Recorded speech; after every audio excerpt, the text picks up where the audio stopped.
Welcome sa aking channel idol. Ito nga pala ang Wow 69 na recap. Kami ay nagre-recap ng iba't ibang klase ng video recap tulad na lang ng mga cartoons na may kapupulutan ng aral, mga superheroes movie na sobrang ma-action talagang literal, mga anime na may tema ng pagmamahal sa pamilya at minsan pa mga drama na teleserye tulad na lang nito. Kaya kung gusto mo malaman ang sabaw at konting idea bago ka pumunta sa Chrome, ay huwag kalimutan mag-subscribe at simulan na natin ito.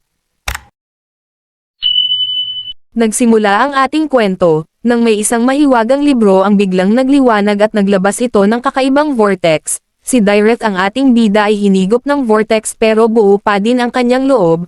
Hindi niya napansin na nakaidlip pala siya, at pagkamulat ng kanyang mata ay may isang bakulaw ang hahampas sa kanya. Mabuti na lang ay sinalag ito ng isang magandang babae, at kinausap si Direth ng isang mage na madre tungkol sa nangyayari.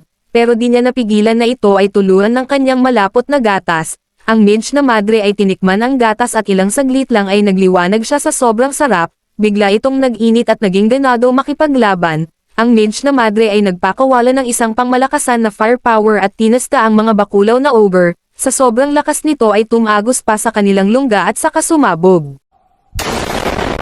Kinausap ni Direth ang tatlong babae. Kaya naman inimbitahan siya nito sa kanilang nayon para magpansit kanton araw man o gabi. Sinabi ng mga magagandang babae na sila ang tumawag kay Direth upang mainto na ang mga sigalot. Nagpakilala sila isa-isa. Ang una ay si Philia, isang swordswoman na may brown na buhok at malaking kokomelon na laging nakabungad. Ang sumunod naman ay Chani, isang mage na madre na may blonde na buhok at malaki din ang hinaharap. At ang huli ay si Ruz, isang elf na pakipot at madalas maarte. Na sa kabilang banda ay sobrang libog pero lahat naman sila kasi ay ganon. Sinabi ng tatlong babae na siya ang pag-asa ng kanilang mundo at ang kanyang gatas na malapot ang solusyon sa bawat sigalot. Napaisip si Direth na kung sisang-ayon siya sa alok, ay lagi siyang makakapagpaputok, at masasaputan niya lagi ang mga chicks na yun.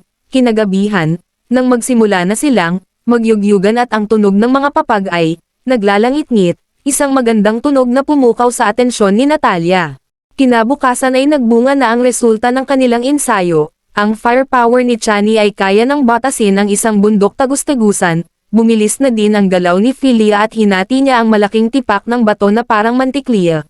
Pero nagtataka ang tatlong babae kasi kanina pa nila di makita si Direth.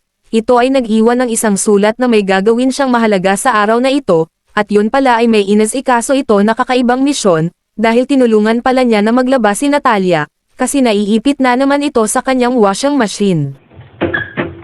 Oh my God, stop bro, I'm stuck. Can you help me?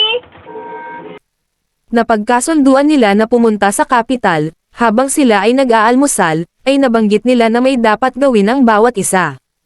Sinimulan na nila ang kanilang tungkulin. At si Direth ay sinamahan sila para tiyakin na masasarapan sila sa bawat oras na siya ay kasama. Ang asol na kalangitan ay sumisimbolo sa magandang panahon, kasi oras na naman para magpansit kanton. Ang unang sinamahan niya ay si Chani para mamili ng mga bagong aklat sa mahika, para sa ganun siya ay sumaya. Nagsimula na silang pumasok sa silid-aklatan upang hanapin ang isang pinagbabawal na libro, na punong-puno ng mga iba't ibang posisyon, mga ritual para naman sa ganun, ay praktisado na silang dalawa para sa gagawin nila mamayang gabi. Nahanap na ni Direth ang libro at agad nilang sinubukan, kahit na saan man abutin, mapabangkita man o iskinita, ay di napigilan mag-init ng dalawa. Public yan. Ang sumunod naman na sinamahan ni Direth ay si Ruz upang magpatrol sa kagubatan, at subukan na din magbanatan sa damuhan. Si Ruz ay tumalon ng mabilis sa isang sanga, ginaya ito ni Direth pero natambush siya, kasi mahina na ang kanyang tuhod sa kakaano. Inasar siya ni Ruz, sabay tinayuan at pinakita sa kanya ang magandang paraiso ng mga elf at sinimulan na abutin ang langit. Nang pauwi na si Direth ay nagpuro siya kay Philia gumamit ng espada, pero ang espada niya ang ininsayo nito hanggang sa mag-init. Handa na maglakbay ang ating mga bida at sabik na ang mga babae sa malapot na gatas ni Direth, ay biglang dumating ang kanilang grab rider. Ito ay si Mila, isang babae na may itim na buhok at sobrang ganda ng pusi. Tenga nito na pusa. Gusto ko talaga ang Neko. Isama mo pa ang kanyang malaking kabayo, nakasama niya mag-ensayo, sa alam nyo na. Habang tinatahak nila ang daan papuntang kapital, ay napag-usapan nila na oras-oras sila magmamahalan para mapawi ang pagod, pero biglang napahinto ang kanilang karwahe. sa di kalayuan ay may nakaabang palang mga asong kalye na sabik sa sariwang laman. Nagulat ang ating bida dahil kasing laki ng isang kotse ang mga askal na yun, pero si Rose ay nagpakitang gilas at nagpresente na siya ng mag-isa ang haharap sa mga asong kalye na iyon. Nagpakawala siya ng isang power shot at pinakita ang mga magagandang anggulo sa pag-atake. Headshot ang mga askal pero nakaiwas ang isa saka umalis.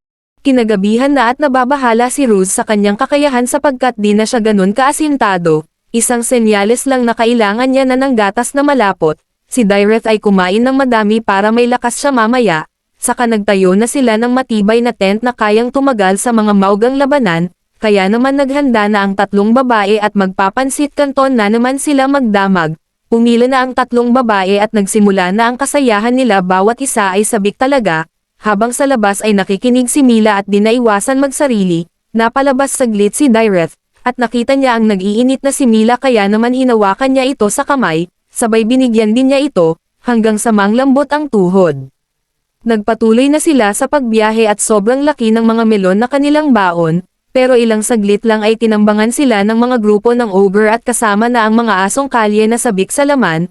Oo, bagamat madami ang kalaban pero buo ang kanilang loob at di nagdalawang isip na harapin ang mga halimaw. Mabilis na pana ni Rose, matalbog na paglusob ni Philia, at nakakanginig na kuryente ni Chani ang nagpatambos sa mga kalaban at sila ay bagsak sa lupa na parang kakatapos lang mag-ano. Pinagpatuloy na nila ang paglalakbay, sa rough road na daan, di maiwasan umalag ang melon, si Rose, Philia, at Chani ay bumaba upang tanawin ang daanan at sila ay panandaliang napahinto sapagkat, laking gulat nila na may mga kalaban na naman ang nakaharang sa daan. Ito ay mga halimaw na high level at misteryoso. Ang bawat isa ay kasing lakas ni Taguro, kayang bumuhat kahit 10 troso, partida, kahit kakatapos, lang mag-ano. Ang galing! Ang galing! Nagsuggest si Mila na mag-public happiness silang 5 sa ganun paraan ay lalakas ang mga kapangyarihan nila. Sumangayon ang mga babae para naman, mapagtagumpayan ang pagsubok na ito, kaya naman di na nag-atubili at naglaro na ng apoy ang ating mga bida. Sa wakas ay natalo na nila ang mga kalaban, at nakaraan ng ligtas, diretso ang kanilang ruta sa masalimuot na gubat na sobrang kakapal ng damo, katulad ng mga nasa ating mga bida. Ang lapit na nila sa kapital, at sobrang pagod na din ni Direth. Ikaw ba naman maka 10 rounds eh? Nice. Napauna na lang ito sa hita ni Phila, dahil naubos ang katas, lakas niya sa kanilang pinaggagawa, at bawat isa ay nasaputan sa lahat ng parte. Sa wakas ay narating na nila ang kapital, bali-balita doon na nandun ang pinakamagandang reyna, at sabik na si Direth na saputan ito, hanggang tumirik ang mata. Sobrang laki ng kastilyo ng kapital, kasing laki ng kokomelon ng ating mga bida, na laging nadidiligan araw man o gabi. Idol, muntik ko na makalimutan, ang sos nga pala ng anime na ito ay Isekai Harem Monogatari. Ang bawat episode ay punong-puno ng pansit kanton at sobrang ma-action na bayuhan. At kung napanood mo na ito, isa kang tunay naman of culture, pero kung hindi pa, ano pa ang hinihintay mo, kaotako, at panoorin na ito? Huwag din mahiyang mag-iwan ng comment para ma-shoutout natin ang mga ka-legend natin sa next video. Salamat sa pagsubaybay at sana masarap ulam nyo.